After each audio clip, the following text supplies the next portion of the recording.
2018 সালের সেপ্টেম্বরের কথা।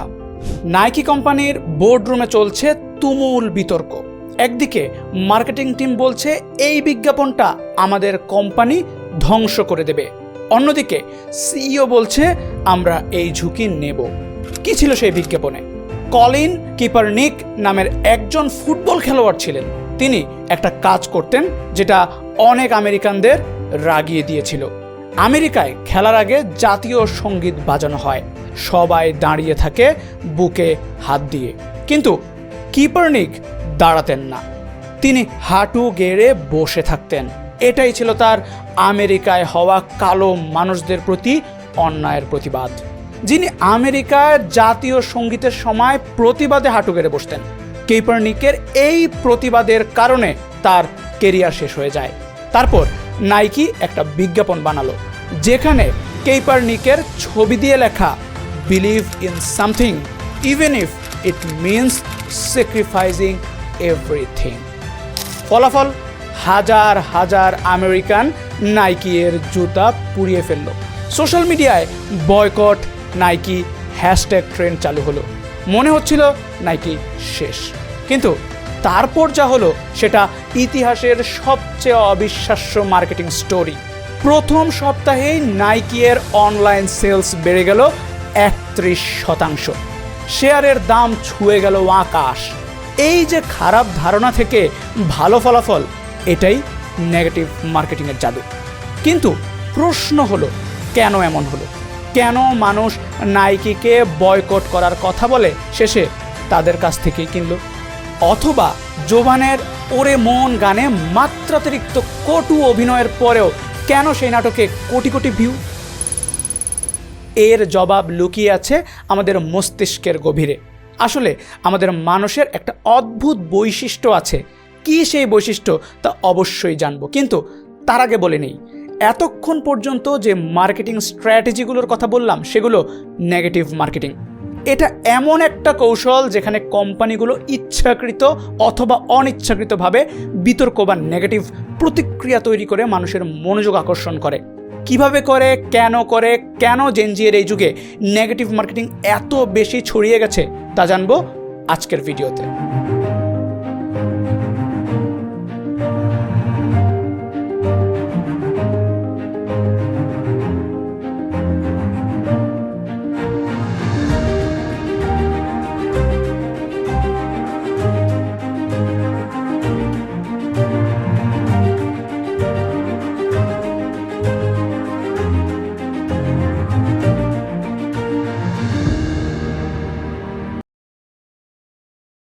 ভাবুন তো, আপনার ফেসবুক ফিডে কোনো পোস্ট আপনি বেশি দেখেন, কোনো সুখের খবর নাকি কোনো বিতর্কের খবর? সততার সাথে বলুন, আমরা সবাই বিতর্কের দিকেই আকৃষ্ট হই। বিপদ, বিতর্ক, নেগেটিভিটি, এই সব কিছুই আমাদের অনেক বেশি টানে। আমাদের পূর্বপুরুষেরা বারবার এই খেলা খেলেছে। যারা বিপদের খবর, খারাপ সিগন্যাল, নেতিবাচক ঘটনাগুলো বেশি গুরুত্ব দিয়ে মনে রেখেছিল তারাই বেঁচে থেকেছে। যারা উদাসীন ছিল তারা হারিয়ে গেছে বিবর্তনের অন্ধকার গহ্বরে। এভাবেই আমাদের মস্তিষ্কে ধীরে ধীরে জন্ম নিল এক অদ্ভুত প্রোগ্রামিং, নেগেটিভিটি বায়াস। এর মানে কি? সহজ করে বললে, আমাদের মস্তিষ্ক ভালো খবরের চেয়ে খারাপ খবরকে বেশি জোরে আঁকড়ে ধরে, কারণ সেই খারাপ খবরের মধ্যেই বেঁচে থাকার চাবিকাঠি থাকে। কোন ফল খেলে বিষ হবে, কোন নদীর ধারে বাঘ থাকে, কোন গুহা বিপজ্জনক, এসব মনে রাখা ছিল জীবনের প্রশ্ন। কিন্তু মজার ব্যাপার হলো, যুগ বদলেছে, বিপদ বদলেছে, কিন্তু সেই প্রোগ্রামিং বদলায়নি। আজ আমরা আর জঙ্গলে বাঘের ভয় পাই না, কিন্তু একটা কেলেঙ্কারি, একটা স্ক্যান্ডাল, একটা বিতর্ক, এই সব কিছুর প্রতি আজও আমাদের মনোযোগ অস্বাভাবিকভাবে তীক্ষ্ণ। ফেসবুকে স্ক্রল করতে করতে হঠাৎ চোখে পড়ল হিরো আলমের নতুন গান নিয়ে তুমুল সমালোচনা। হাত থেমে গেল, তাই না? কেন থেমে গেল? কারণ হাজার বছর আগের সেই শিকারীর মস্তিষ্ক এখনো ভেতরে ফিসফিস করছে। এই খবরটা গুরুত্বপূর্ণ হতে পারে, একটু দেখো তো কি হচ্ছে। এটাই নেগেটিভিটি বায়াস, এর আসল শক্তি। ভালোবাসা যতটা টানে, বিতর্ক তার চেয়ে অনেক দ্রুত টানে। ঘৃণা, রাগ, বিতর্ক এসব হচ্ছে সবচেয়ে শক্তিশালী অ্যাটেনশন ম্যাগনেট। তাই আজকের ব্র্যান্ডগুলো এই প্রাচীন প্রবৃত্তিটাকেই অস্ত্র বানিয়েছে। তারা জানে মানুষের মস্তিষ্ককে প্রলুব্ধ করার সবচেয়ে শর্টকাট রাস্তা হলো কিছুটা বিতর্ক, একটু রাগ, সামান্য ক্ষোভ, আর বাকিটা অ্যালগোরিদম করে নেবে। তারা জানে বিতর্ক মানেই মনোযোগ, আর মনোযোগ মানেই বিক্রি।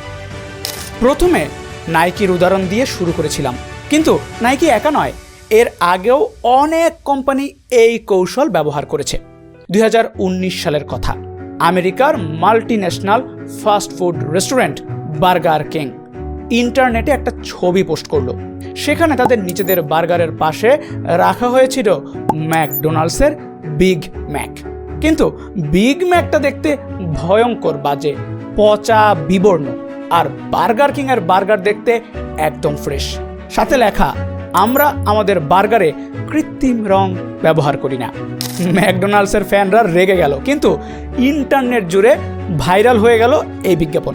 ফলাফল, বার্গার কিং এর সেলস হয়ে গেল আকাশ ছোঁয়া। আর ডিজিটাল এই যুগে তো শুধু অ্যালগোরিদমের খেলা। ফেসবুক বা ইনস্টাগ্রামের অ্যালগোরিদম এমন কন্টেন্ট বেশি দেখায় যেখানে বেশি এঙ্গেজমেন্ট আছে, আর বিতর্কিত পোস্টেই তো সবচেয়ে বেশি কমেন্ট আর শেয়ার হয়। তাই একটা বিতর্কিত বিজ্ঞাপন মিম হয়ে ছড়িয়ে যায় গোটা ইন্টারনেটে। Hashtag boycott this, hashtag I stand with that, এই ধরনের হ্যাশট্যাগ ট্রেন্ড করে।